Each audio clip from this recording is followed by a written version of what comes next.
Welcome to P. Agarwal editorial. So, the first article that we are going to discuss today is the right to disconnect is an always on economy. तो basically इस article में हम क्या देख रहे हैं कि जो पहले डिजिटल डिवाइसेस थे, स्मार्टफोन्स, लैपटॉप्स, ये सब बनाए गए थे प्रोडक्टिविटी इंप्रूव करने के लिए. पर आजकल की इकोनॉमी ऐसी है कि अगर आपका 10 से 7 टाइम है, ऐसा नहीं है कि आपका 10 से 7 है टाइम. आपको बाद में अगर कोई कॉल्स आ रहा है वो भी उठाने हैं. अगर आप नहीं उठाते तो ऐसा समझा जाता है कि आप हमेशा एक्टिव नहीं हो, कोई आपको मतलब फिर आपका आ गया अप्रेजल्स में, ऐसी सब चीज़ों में आपको हार्ड वर्किंग नहीं समझा जा रहा, समझा रहा है आप काम नहीं कर रहे हो.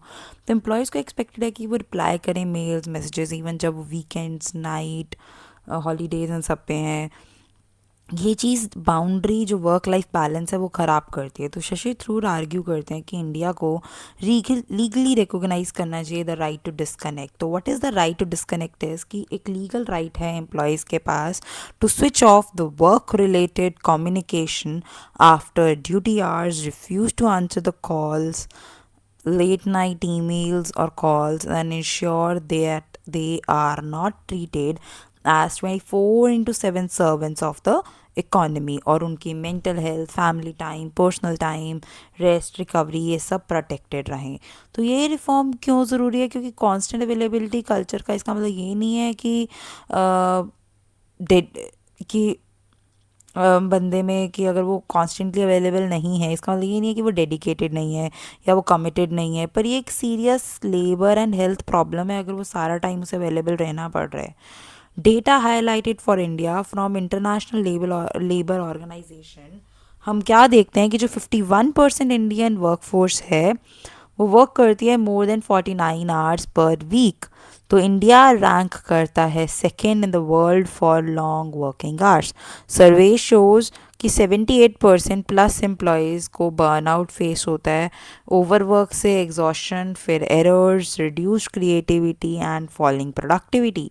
हेल्थ इम्पैक्ट ऑफ ओवरवर्क हम क्या देखते हैं कि poor work life balance contribute करता है कि काफ़ी सारी प्रॉब्लम्स आ जाती हैं, hypertension, diabetes, anxiety, depression. Example ही ले लें अगर हम तो डेथ ऑफ एना सेबास्टियन हमने देखा था ईवाई की एम्प्लॉय 2024 में ओवरवर्क के कारण उसकी डेथ देखी गई. एक सीरियस इशू है ये. करंट इंडियन लीगल गैप क्या है?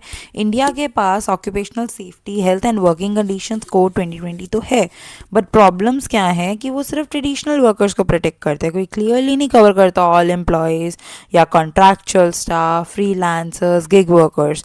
काफ़ी एम्प्लॉयज़ पनिशमेंट का फेयर करते हैं अगर वो रिप्लाई नहीं करते हैं आफ्टर आवर्स.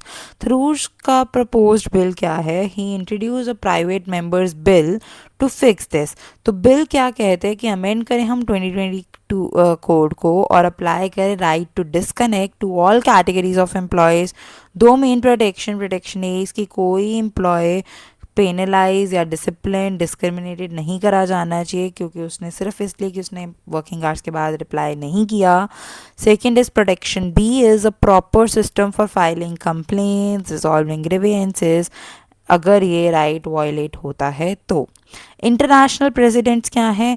काफ़ी कंट्रीज़ के पास ऑलरेडी ऐसे लॉज हैं. France 2017 pioneer, then Portugal, Italy, Ireland, Australia. तो ये नेशन समझते हैं कि respecting down time is equal to sustainable economic growth, not just a legal also cultural issue. तो लॉज जो है वो स्ट्रक्चर देते हैं बट माइंडसेट भी तो बदलना चाहिए ना. तो इसके लिए एंड टू एंड हमें ज़रूरत है कि हम प्रेजेंटिज्म कल्चर को बंद करें. मिथ की जो लॉन्ग आवर्स हैं उसका मतलब ज़्यादा हार्ड वर्क हो रहा है. क्वालिटी ऑफ वर्क भी मैटर करती है then quantity of work. State level efforts in India, तो केरला ने इनिशियल स्टेप्स लिए हैं विद लोकल लेजिस्लेशन. तरूज कहते हैं ये अच्छी बिगिनिंग है बट पूरे इंडिया को यूनिफॉर्म नेशनल लॉ चाहिए इसके लिए.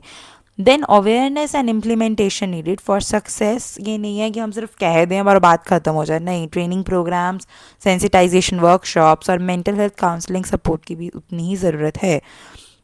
Management must be educated to.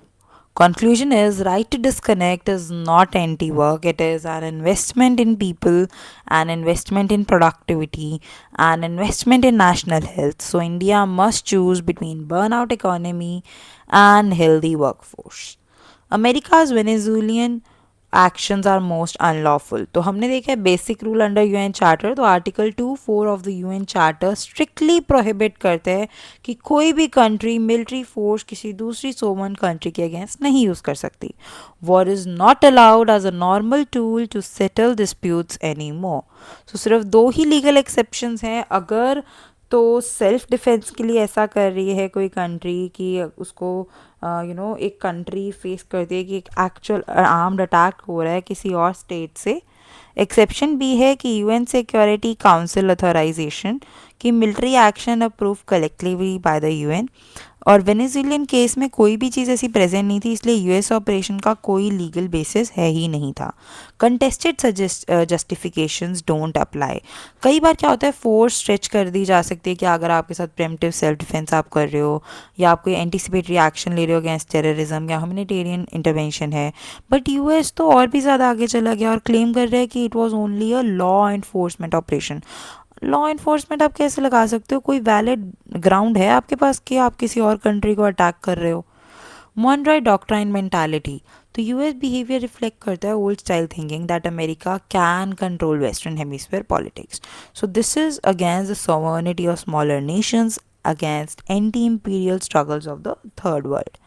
Second major legal question है कि क्या यूएस कैप्चर और ट्राई कर सकता है एक फॉरेन प्रेसिडेंट को? International law on head of states. तो अकॉर्डिंग टू आईसीजे प्रिंसिपल है कि जो हेड ऑफ स्टेट्स हैं वो इनवायलेबिलिटी पर्सनल इम्यूनिटी इंजॉय करते हैं, उनको नहीं ट्राई कर सकते हम फॉरेन डोमेस्टिक कोर्ट्स में जब वो ऑफिस में हैं तब। Legitimacy arguments don't matter. तो यूएस आर्ग्यू करते हैं कि जो मदुरॉय वो लेजिटिमेट नहीं है due to rigged elections. US उनको रिकॉग्नाइज ही नहीं करता एज अ प्रेसिडेंट और under international law recognition by the US is irrelevant.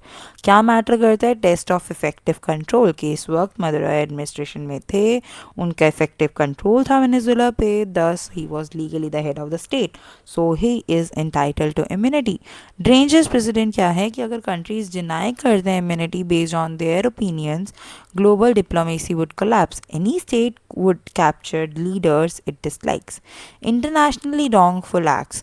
The US actions जो थे they were illegal because using force against a sovereign state, forcibly taking a foreigner from foreign territory, या फिर आप directly Venezuela के internal affairs में interfere कर रहे हो यहाँ पे, तो आप कोशिश करो कि आप वेनेजुला को ओवररन कर दो। It's not at all applicable. Impact on international legal system. तो सच ऑपरेशंस जो है एक रूल बेस्ड ऑर्डर को ख़त्म करते हैं, यूएन चार्टर के नॉर्म्स के लिए रिस्पेक्ट को ख़त्म कर रहे हैं। Real problem is compliance. तो स्कॉलर्स कहते हैं कि लॉज तो हैं, बहुत क्लियरली ऑलरेडी क्लियर हैं, बट जो इशू है कि विलिंगनेस नहीं है पावरफुल नेशंस के उन्हें ओबे करने की। Link between domestic and international law. जो डोमेस्टिक रूल ऑफ लॉ है वो वीक बनता है अगर कंट्रीज उसको वायलेट करना शुरू कर देती हैं। Strengthening democracy internally will strengthen respect internationally. So final call to action is the democratic countries and forces should unite to defend core norms like Article 2(4), resist unlawful hegemonic behavior. So that's all for the articles today. Thank you.